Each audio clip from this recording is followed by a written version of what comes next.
Hello everyone, my name is Shane, and in this video we're going to be doing an unboxing, and I'm going to give my first impressions on the Samsung Galaxy Watch 9. This watch is available at the time of this video. I'll have some links to it in the description if you want to check it out for yourself. Prices range from around $350 to $450. There are two different colors to choose from, a silver and this graphite we're going to be checking out here today. Two sizes, a 40 and 44 millimeter. I have the larger 44 millimeter size here, and there is a separate LTE model if you want cellular on this. There's also three different bands to choose from. There's a sport band, which seems to just be silicone, this misty band, which when I saw this at the Samsung event, it just seemed like a cheap plastic, and there is also this fabric band, which we'll check out later in the video. Let's see what we get in the box. The Galaxy Watch 9.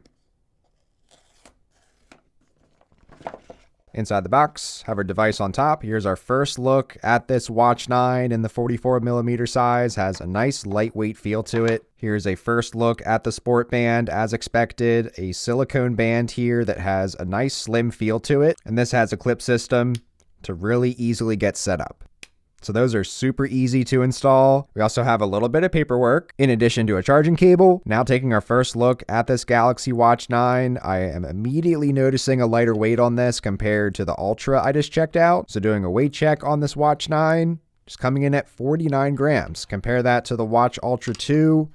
Much heavier, 85 grams. So this is just half the weight and not that much smaller of a display. And here's our first proper look at the 1.5 inch display on this Galaxy Watch 9. My Watch Ultra 2 has a 1.52 inch display, so not drastically different here. And again, just a much lighter weight and a great size screen. There are some really nice always on displays to go with all these watch faces, and there is a ton you can customize on the Samsung wearable app or right on the watch. So it is really easy to just come into the wearable app, go ahead, set one of these up, or of course just do this right from the watch itself, so keeps the same settings as your phone. So overall, a really nice software experience on this. Of course, you have all of your different widgets and things that you can customize as much as you want, and you of course can access all of your apps from down below here. As far as the screen size on this, I would say looks to be plenty serviceable here.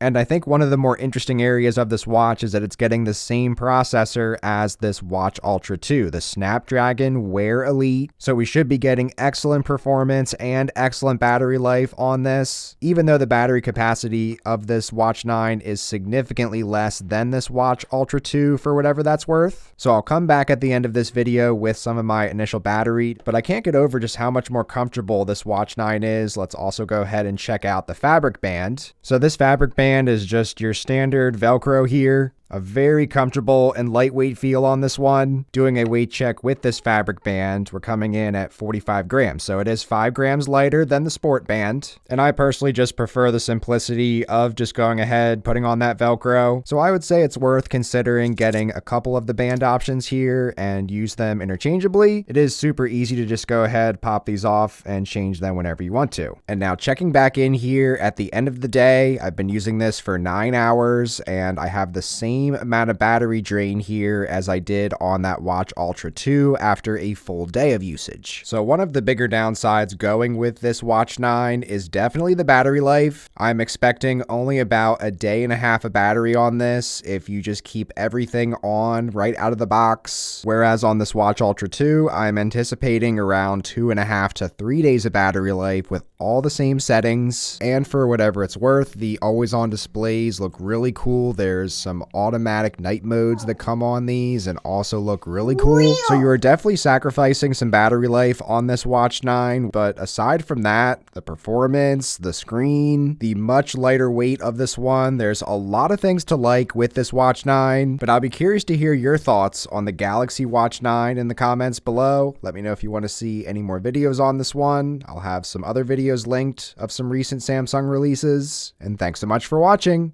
Take care.